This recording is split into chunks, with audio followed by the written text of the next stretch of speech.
ragazzi avrebbero bruciato il polline del pioppo secolare che si trova dietro il Woody Pub di Asseggiano, provocando l'incendio che l'ha devastato. L'ipotesi del dolo si sta facendo sempre più spazio.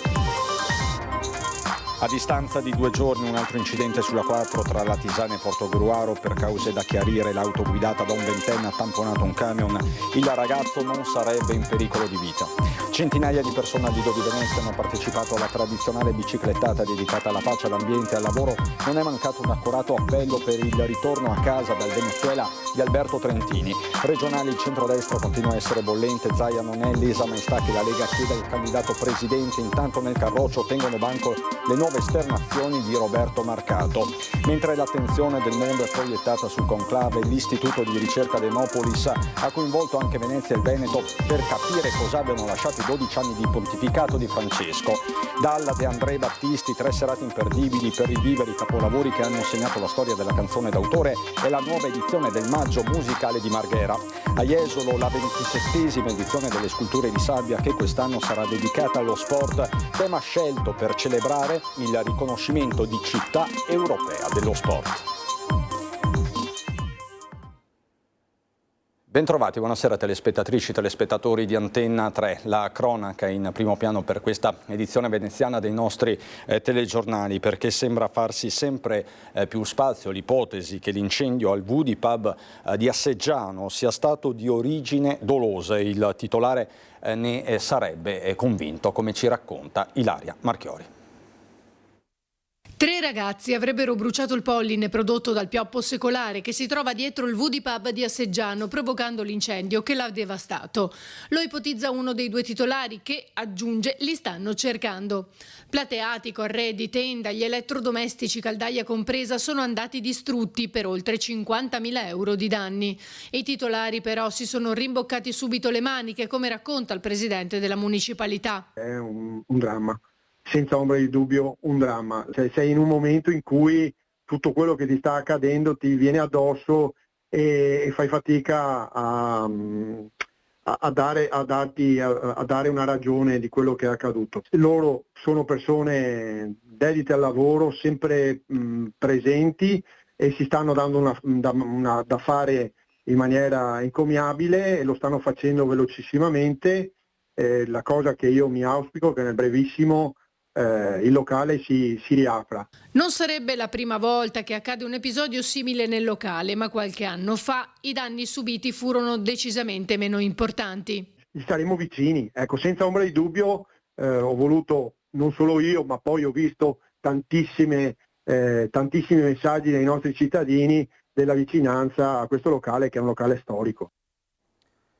Ennesimo incidente stradale lungo l'autostrada 4 la scorsa notte nel tratto tra Latisana e Portogruaro. Per causa ancora da chiarire, l'auto guidata da un ventenne ha tamponato un camion verso le 2 del mattino. Immediato l'intervento dei soccorsi che hanno trasportato il ragazzo alla guida all'ospedale di Latisana per accertamenti, ma non è in pericolo di vita, mentre il camionista fortunatamente è uscito illeso. Ben più tragiche, come sapete, sono state le conseguenze dell'incidente sempre sulla 4 dell'altro giorno all'altezza di Portogruaro, dove a perdere la vita è stata una coppia di triestini diretta a Oderzo. Ci sono degli aggiornamenti.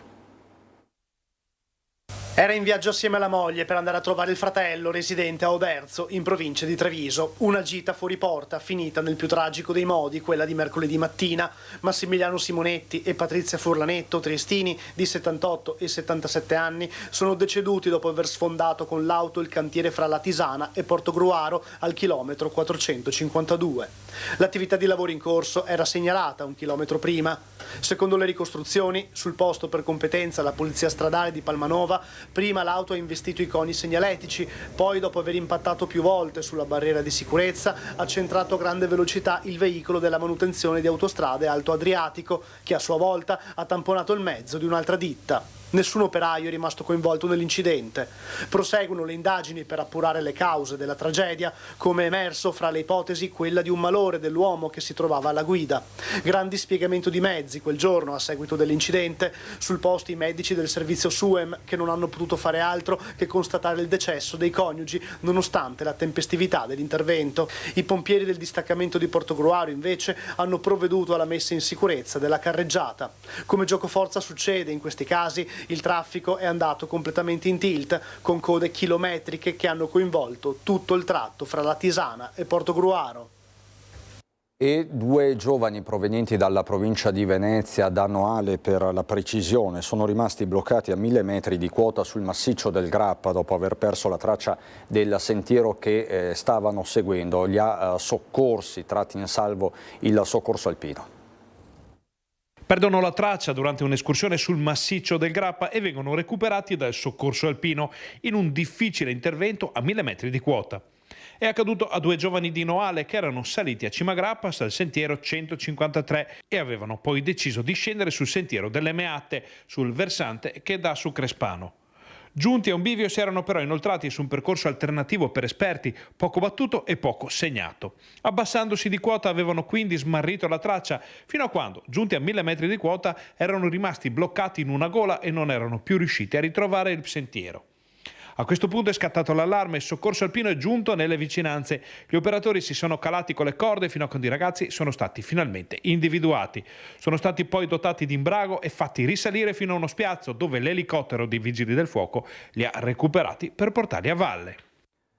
Voltiamo decisamente pagina, andiamo al Lido di Venezia per la biciclettata dedicata quest'anno alla pace, all'ambiente e al lavoro. Non è mancato anche un forte e accorato appello per il ritorno a casa del cooperante veneziano Alberto Trentini.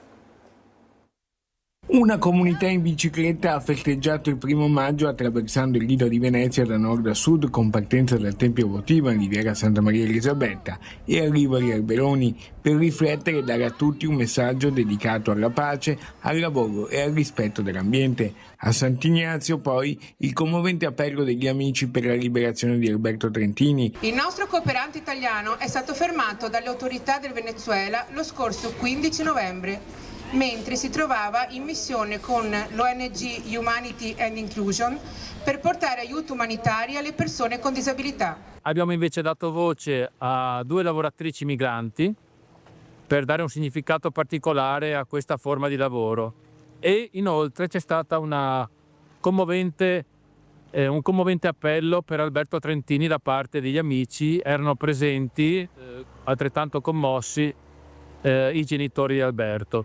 Alcune centinaia le persone presenti in bicicletta e tanti i temi dedicati.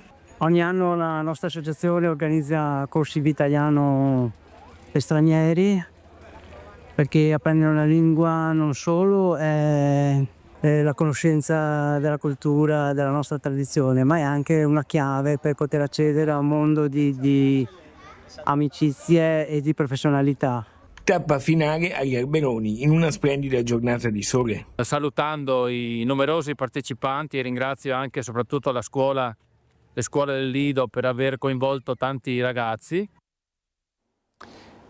La politica non cessano di far clamore le parole pronunciate martedì sera a Ring dall'assessore leghista Roberto Marcato su quelle parole pronunciate in diretta con Ferdinando Avarino. Oggi si è pronunciato anche il presidente della regione del Veneto Luca Zaia, che è entrato per certi versi anche a gamba tesa nel dibattito interno al centrodestra sul futuro candidato governatore.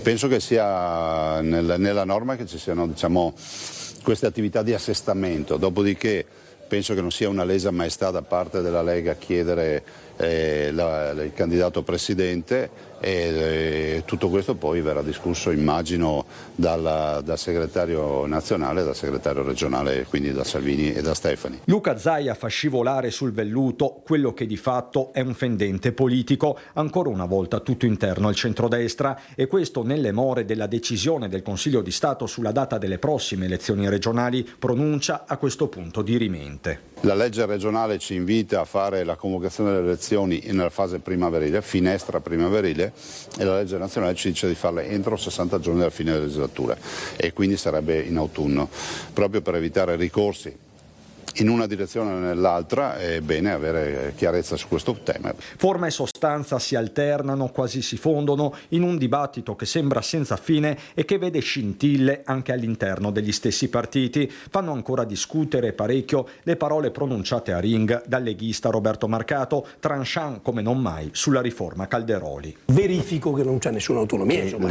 A causa delle modifiche volute? Ma io non so, ripeto, non ho la capacità politica e l'altezza che hanno gli addetti ai lavori.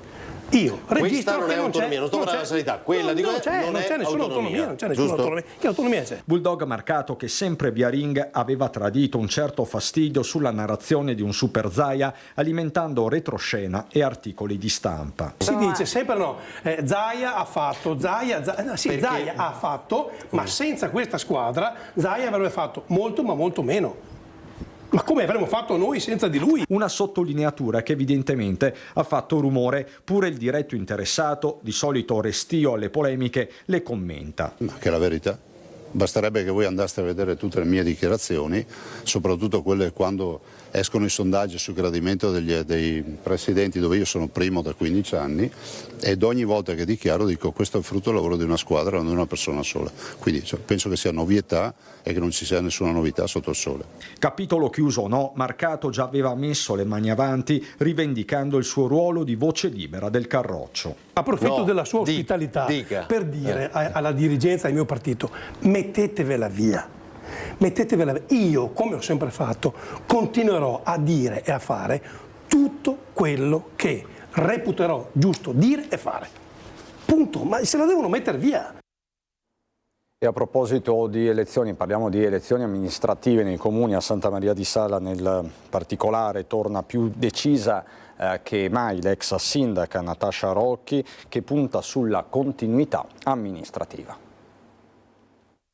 Ho deciso di candidarmi innanzitutto perché tanti me lo hanno chiesto, perché hanno compreso come il mio pensiero, il mio modo di essere, che è quello del rispetto delle procedure, sia fondamentale per garantire uguaglianza e giustizia sociale. Natascia Rocchi, a capo della giunta caduta lo scorso dicembre in seguito alle dimissioni della maggioranza dei consiglieri, si ricandida a Santa Maria di Sala più convinta che mai, spaccando il centrodestra con il sostegno di Forza Italia, Lista Salese, Alternativa Civica e Progetto Rinascita Comune, 27 donne e 22 uomini. I nostri obiettivi sono l'appoggio alle aziende per una crescita del lavoro. Per la scuola mi sono sempre battuta, mi batterò sempre affinché in ogni frazione rimangano la scuola materna e la scuola primaria. Il commercio locale va mantenuto, i negozi di prossimità sono fondamentali, vanno supportati con progetti. Il tema della sicurezza delle strade e sicurezza urbana, con telecamere e maggior numero di agenti di polizia locale. Rocchi punta dunque sulla continuità amministrativa, rivendicando quanto realizzato nel mandato interrotto. Resto perché sono stata la vera rottura con il passato, quindi rappresento la vera discontinuità necessaria per voltare pagina e infatti il nostro motto è: ora si volta pagina. E mentre l'attenzione del mondo è proiettata sul conclave che inizierà il prossimo 7 maggio, l'Istituto di Ricerca Demopolis ha coinvolto anche Venezia e il Veneto per capire cosa abbiano lasciato i 12 anni di pontificato di Papa Francesco. Mentre l'attenzione del mondo è già proiettata sul conclave e sulle porte della Cappella Sistina che si chiuderanno mercoledì, l'Istituto Nazionale di Ricerca Demopolis, diretto da Pietro Vento con Maria Sabrina Titone e Giuseppina Montarbano, ha coinvolto anche Venezia e il Veneto, due tra le piazze principali interpellate, per capire cosa lasciano i 12 anni di uno straordinario pontificato come quello di Papa Bergoglio, pastore indimenticabile che nelle sue visite a nord-est ha incontrato anche Venezia, Verona e Trieste nell'ultimo anno in ordine cronologico, Media Nord-Est può mostrarvi i risultati dell'indagine, commentati così per noi da Pietro Vento al telefono. Con una fiducia molto alta del 75%, Papa Francesco è stato negli ultimi 12 anni un riferimento fondamentale per l'opinione pubblica, che cresce all'83% tra i cattolici, ma raggiunge anche il 60% tra i non credenti o tra chi professa altre religioni. 2 su 3 sottolinea la costante attenzione del Papa per gli ultimi, per i più deboli. Quasi 6 su 10 ricordano di essere stati subito conquistati dalla spontaneità delle parole, dei gesti di Papa Francesco. La grande maggioranza dell'opinione pubblica ha apprezzato il percorso avviato da Bergoglio e il 53% degli italiani, la maggioranza assoluta, è convinto che le aperture della Chiesa volute da Papa Bergoglio siano irreversibili, proseguiranno con il prossimo pontefice. Anche quest'anno a Marghera torna il Festival Maggio Musicale dedicato a 3 grandissimi protagonisti della musica italiana. Lucio Dalla, Fabrizio De André, Lucio Battisti. 3 serate imperdibili con altrettante band di talento per rivivere i capolavori che hanno segnato la storia della canzone d'autore. È la nuova edizione del Maggio Musicale di Marghera. I musicisti saranno tutti i migliori turnisti italiani. Ci sarà Marco Grasselli alla chitarra, Alberto Linari al piano, che fanno parte della band della Bertè, poi ci sarà Alessandro Scolz, Gabriele De Leporini, chitarra e piano, anche loro grandi turnisti, alle voci, per non parlare di Gianni Donzelli, il cantante degli Audio 2. Il potere poetico, ma anche di raccontare una società, una civiltà eccetera, che avevano i compositori dell'opera tipo Verdi, Puccini, alla fine ce l'hanno più questi compositori che non i compositori di musica, diciamo cosiddetta tra virgolette seria, odierni, che fanno un po' delle cose un po', come posso dire, un po' calligrafiche, no?